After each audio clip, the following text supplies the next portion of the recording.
Salut la gang, j'espère que vous allez bien. Donc, petit clip rapide, checkez bien ça, je vous amène right away. On fait un petit switch du screen. Oubliez pas, not financial advice. Donc, est-ce que Disney est en train de nous préparer des petits œufs de Pâques dans la mesure où, vous savez, les Easter eggs dans le monde du NFT, Web 3.0, Metaverse, ça veut pas dire vraiment des petits œufs de Pâques, mais plutôt des NFT ou des petits trucs qui seraient probablement cachés, des petits indices, des petits secrets qui seraient probablement cachés éventuellement. Puis là, ben, est-ce que Disney est en train de nous préparer ça versus genre soit son Metaverse ou des NFT ou quoi que ce soit? Il y a quelque chose en tout cas, il y a le mot Eastern Egg juste ici pour ceux qui sont peut-être un peu curieux. On regarde tout ça ensemble, on regarde trois brevets qui ont été déposés durant les dernières années mais qui viennent d'être reçus. Comme là en ce moment on va justement parler du Eastern Egg. Ici regardez, il a été reçu et confirmé le 30 août de ce mois-ci, mais il a été reçu la première fois en 2015. Donc, j'étais un peu du style, OK, c'est pas récent, mais ça vient d'être confirmé. Donc, on va aller voir celui-là, puis un autre, tout de suite après que je fasse comme d'habitude, puis que je taise mon téléphone. Mais on va aller voir la traduction de celui-là, puis comme je vous dis, des suivants. Checkez bien ça. J'ai pas de spéculation à faire, mais je pense que je pense ça cool de pouvoir vous partager tout ça. J'ai tombé là-dessus. Je veux vos avis, vous en pensez quoi, etc. Donc, on va le lire ensemble. Déjà, le nom du brevet s'appelle le procédé et système de gamification personnalisé de contenu multimédia. Tu sais, quand on parle de gamification personnalisé de contenu multimédia, ça sonne beaucoup gamification de NFT. Parce qu'un contenu multimédia pourrait très bien être une autre façon de dire une pièce digitale. OK? Tout à fait. Même que ça sonne un peu comme tel. Ce qui vient à l'encontre peut-être de tout ça, c'est que ça aurait été émis en 2015 qui aurait émis cette demande de brevet-là, puis ça vient d'être accepté comme 7 ans plus tard. Donc, est-ce qu'il était déjà NFT et se préparait déjà à ça en 2015? I don't know. C'est notre plus vieux des brevets qu'on a pour l'instant, qu'on parle aujourd'hui, mais c'est un des plus récents, là, à août, le 30 août, on parle de même pas 15 jours dont il a été accepté donc en tant que brevet officiel. Donc là, c'est un peu comme, OK, interesting. Comme je vous dis, le nom est cool. OK? L'invention concerne des systèmes et des procédés pour augmenter l'engagement avec les consommateurs avec un système de distribution de contenu multimédia grâce à l'utilisation de métadonnées, les métadatas temporels et de techniques de gamification. Là, ça sonne encore une fois exactement comme une espèce de sous-définition de ce qu'est un NFT. Dans la mesure où ça se trouve être un contenu multimédia. OK, un NFT, ça peut être une image, ça peut être une chanson, ça peut être un... Vous savez, on a Vivi, OK? Puis grâce à lequel les métadatas, les données qu'il y en a ailleurs, qui sont temporelles, qui sont liés avec un système, c'est ça, Attendez un petit peu, là, je veux juste m'assurer de pas dire n'importe quoi. Là. Ouais, quelques systèmes de distribution de contenu multimédia liés avec des métadonnées temporelles, puis des techniques de gamification. Donc, tout ça pour augmenter l'engagement des utilisateurs. Donc, pour moi, ça semble vraiment style pour augmenter l'expérience, puis veut pas travailler. On sait que Disney, c'est la plus grosse plateforme marketing au monde. C'est la seule qui a survécu le plus longtemps, c'est la seule qui marche le mieux. Là, quand on parle d'augmenter l'engagement des consommateurs, c'est qu'on veut que les consommateurs participent plus dans tout ce qui est lié à Disney, que ce soit écouter une émission ou quoi que ce soit, comprenez-vous. Puis là, ils parlent vraiment d'un système de distribution multimédia avec des métadonnées. Donc, j'ai un feeling qu'on s'en va style utility de certains NFT, OK? Puis ils disent... Des tâches personnalisées de type jeu sont créées dans lesquelles un consommateur est incité à trouver et à accéder à un contenu multimédia contenant un élément de contenu spécifique ou œuvre de Pâques pour gagner une récompense. Donc là, on parle carrément... c'est carrément, on dirait, genre, lié au NFT. Tu as un NFT, c'est accompli des classes, des tâches. Tu vas réussir à accomplir puis à acquérir peut-être certains contenus spécifiques ou même des Eastern Eggs en tant que récompense. Donc, les Eastern Eggs, c'est huge. Puis là, il continue, OK? Il disant que le contenu spécifique peut être identifiable sur la base d'étiquettes de métadonnées temporelles associées à un contenu multimédia disponible. Je peux arrêter juste là. Le contenu spécifique peut être identifiable sur la base d'étiquettes de métadonnées. C'est ça. C'est dans le fond, ton truc, tu es capable de le lier à un NFT. Donc, ton collectible, c'est un NFT, il y a son lien sur la blockchain. Puis,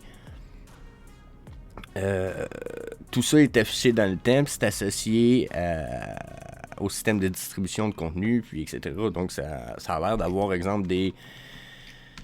un peu comme je vous dis, ça a l'air d'avoir l'avantage de pouvoir aussi progresser selon le temps depuis qu'il est là. Dans la mesure où si ça fait 12 ans que j'ai mon Pikachu, exemple, dans Pokémon Go, puis que là, au bout de 12 ans, ils disent, ben plus que ça fait longtemps que tu as ton Pokémon, plus qu'il est friendly avec toi, puis plus que ça donne tel et tel et tel avantage, ben ils pourraient faire la même chose avec les NFT ici. Mais c'est un peu ce qui est expliqué. Donc, encore une fois, j'ai l'impression que là, on s'en va de voir des trucs secrets, tu sais, du genre, tu pognes un Pokémon spécial Shiny, mais ça sonne Eastern Egg un petit peu. OK? Mais je dis pas Pokémon, parce que Pokémon Disney sont pas associés, mais je trouve que l'exemple est bon. OK? On continue en disant, ils disent ici, pour augmenter davantage la probabilité d'engagement du consommateur. L'œuf de Pâques, bon, ils reviennent avec l'œuf de Pâques, OK? Peut être personnalisé sur la base des données uniques au consommateur. Donc, ça veut dire que mon Eastern Egg va être unique à moi selon ce que moi j'aime puis qui a été découvert que j'aime dans l'environnement dont on parlait ici. Parce qu'on parle vraiment d'un écosystème, d'un système et... c'est ça. Ici, il concerne des systèmes et des procédés pour augmenter l'engagement avec un système de distribution de contenu multimédia et de gamification. Donc là, c'est un market, des jeux, une plateforme genre sociale ou quoi que dans le genre. Tout ça est écrit là, finalement. C'est juste parce que c'est écrit de façon légale, un petit peu, mais tout ça est là. Puis, comme ils viennent de dire, c'est que le Eastern Egg va être indépendant. Si moi, je suis un gars qui a beaucoup, qui joue à Disney, puis que j'ai toutes les pièces du Mickey Mouse World, ben peut-être que mon Eastern Egg, il va avoir de quoi d'un peu plus Mickey Mouse style, tu sais. Je sais pas ça va être quoi, le Eastern Egg, mais j'ai l'impression que il prépare du stuff. Ça c'est sûr. Je peux continuer en disant, checkez ici. Ça aussi, un autre brevet qui fit exactement avec ce qu'on vient de parler, là, dans la mesure où ce que c'est ici, ils ont un brevet qui vient de dropper, qui a été reçu, qui a été envoyé en février 2020. C'est quand même pas si longtemps que ça, 2 ans et demi, ok? Il a été accepté au mois d'août, le 23 cette année. Puis celui-là, il est au sujet de système d'authentification des contenus numériques. Pourquoi il y aurait besoin d'authentification de produits numériques? Ils ont juste besoin... Je sais pas si vous comprenez, c'est nouveau l'authentification de produits numériques. C'était pas nécessaire avant dans la mesure où il y avait juste besoin de dire bon, cette personne-là, elle a fait ça, je te donne tel truc. Il n'y avait pas besoin d'une authentification pour du contenu numérique. Il faisait juste dire au serveur donne ça à lui. Donne ça à lui. Là, il y a des authentifications. Ça veut dire que tu peux pas donner 1 million d'authentifications. Ils doivent être limités. Pour moi, on parle de NFT ici. OK? Ils disent l'invention concerne un système d'authentification de contenu numérique comprenant une plateforme informatique dotée d'un processeur matériel et d'une mémoire stockant un code logiciel.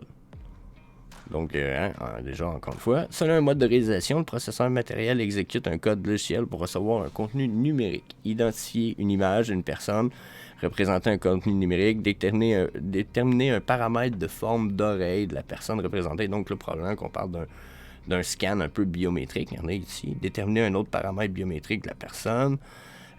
Donc là, on parle d'authentification numérique, mais pas juste numérique NFT, d'après ce que je peux voir là, on parle de biométrie aussi. Donc là, probablement un serveur multi-usage, mais qui va servir d'authentification numérique. Je trouve ça, bon, sensiblement en lien avec ce qu'on vient de dire, parce que si on a... attends un petit peu, je reviens ici. Si on a un système de gamification lié à du média numérique, qui est des NFT, ça prend un système d'authentification autant de la personne, savoir si c'est une vraie personne et non des bots, que ça prend jusqu'à un certain point l'authentification pour les NFT. Donc, on est dans tout ça ici. OK? Je pense aussi qu'on parle aussi peut-être un peu de AR, savoir si la personne qui qui a été scanné, exemple, est bien représenté de façon numérique. Donc, je pense qu'il y a plus ici. Pour ceux qui veulent peut-être faire la lecture de tout ça, c'est un peu long, mais il s'en raconte probablement un peu moins dans celui-ci que dans le prochain que je vous amène, qui, selon moi, est comme la suite de tout ça, ok? Dans le sens que là, s'il y a des authentifications numériques, puis que là, on parle de gamification, puis de médias numériques à côté, que ça pourrait être des tonnes, des films, ce que vous voulez. Regardez ici. Ici, on tombe dans un brevet qui a été droppé en 2020 en janvier. Il a été accepté le 9 août. OK? Puis, on parle de Digital Media Rental. Donc, on parle de louer des médias digitales. Le nom du brevet s'appelle le procédé système de location des médias numériques. Location des médias numériques. Donc, pourquoi il y aurait besoin d'un brevet de ça quand en vérité Netflix et tout ça ont déjà des trucs là-dessus. Ils louent déjà tu peux déjà louer des films sur plein de plateformes. Donc pourquoi là il y aurait besoin d'un brevet, ok?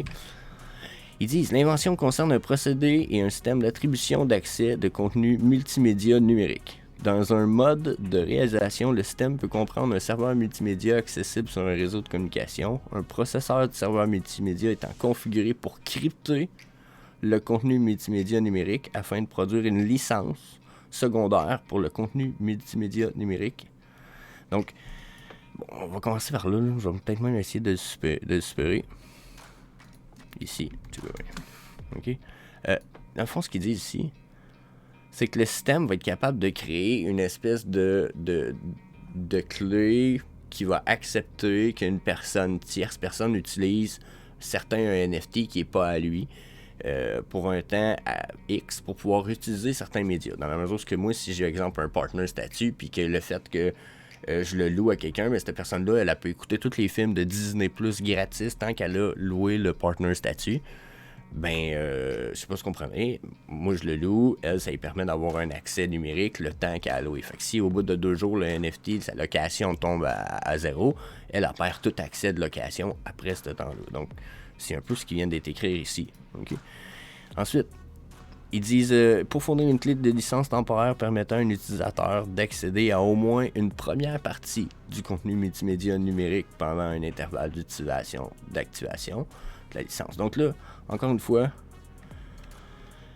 je vais séparer ça ici. Ça ici, dans le fond, ce qu'ils nous disent, c'est que probablement que la location ne permettra pas accès à tous les avantages. Exemple, que si moi, le partner statut me donne accès à ce que... Moi je le loue, mais vu qu'il est à moi, j'ai 10% de rabais, exemple, sur tous les jouets Disney dans les Disney Shops over the world, à travers le monde. Mais celui qui me le loue, il n'a pas ce 10%-là. Il a accès à tous les films sur Disney+, right? Mais il n'y aura peut-être pas le 10%, par exemple. Donc, je pense que c'est là où il parle d'une première partie du contenu multimédia numérique. Plus je dis multimédia. C'est peut-être pas, exemple, un contenu physique, comme je parlais, du style que j'ai des rabais dans un shop physique, mais ça pourrait être j'ai des rabais dans un shop numérique, exemple. Eux autres, ils l'auraient pas parce qu'ils ont juste loué la pièce. Il faudrait être owner, celui à qui la pièce appartient, exemple, pour avoir certains autres avantages. Donc, c'est un peu ce qui semble être résumé ici. Puis, ensuite, ils nous disent le serveur multimédia comprend en outre une base de données d'attribution configurée pour stocker un état d'attribution de la licence. Donc là, ils parlent du fait que ça prend un serveur en arrière de tout ça pour les licences temporaires. Parce que si moi je l'ai loué pendant 2 semaines, ben ces 2 semaines, il faut qu'il y ait un serveur qui sache, lui, que tel NFT a été loué pendant 2 semaines. OK? Bon, puis un tel système est configuré pour permettre à l'utilisateur, celui qui a loué, d'accéder à la partie attribuée au contenu que lui permet sa location, au contenu multimédia numérique pendant l'intervalle d'utilisation. Donc, encore là, on parle vraiment de location de produits numériques. Ça pourrait ne pas être des NFT, mais on parle quand même de Disney qui s'en va dans des brevets de location de produits numériques. Hein? Média numérique, c'est un jeu de mots, là. Un média numérique puis une pièce digitale. J'ai beau y penser, là. C'est la même affaire. Je sais pas si vous avez remarqué, mais c'est la même game. Donc, comme je dis, j'ai pas de théorie sur le sujet, mais oh my god, quand j'accumule ces 3 ces 3 brevets-là. Celui qui parle de gamification du contenu média, celui ici qui parle d'authentification de ces médias-là, puis il parle même de gamification, de biométrie. On parle de Eastern Egg, puis ici on parle de location. Je mets tout ça ensemble, j'ai l'impression que c'est comme... le bureau des brevets a comme décidé à commencer à approuver des trucs digitales que peut-être, justement, eux autres, ils étaient très tôt dans leur demande. Là, regardez, ça date de 2015, la demande pour la gamification de certains médias digitales. Comment ça a pris tant de temps que ça? Tu sais, ben, probablement parce que dans le bureau des brevets, ils étaient peut-être pas prêts à ces espèces d'évolution digitale-là, parce qu'eux, ils savent probablement qu'en dessous de ça, il y a un peu plus, puis qu'on parle un peu plus dans les NFT. Oui, là, j'aurais pu faire justement m'en aller dans tout ça. On va en reparler dans un prochain épisode, mais si vous voulez manquer rien de tout ça, je vous invite à bien sûr faire le smash le subscribe button, puis la clochette pour les notifications. So, yeah. Peace. I'm desperately trying to give more value to every person I ever cross paths with and never ask for anything in return. That is literally the framework of my life. My great hope is that I can bring more value to people than they bring to me, and I'm never in a dire situation where I ever have to ask for anything in return.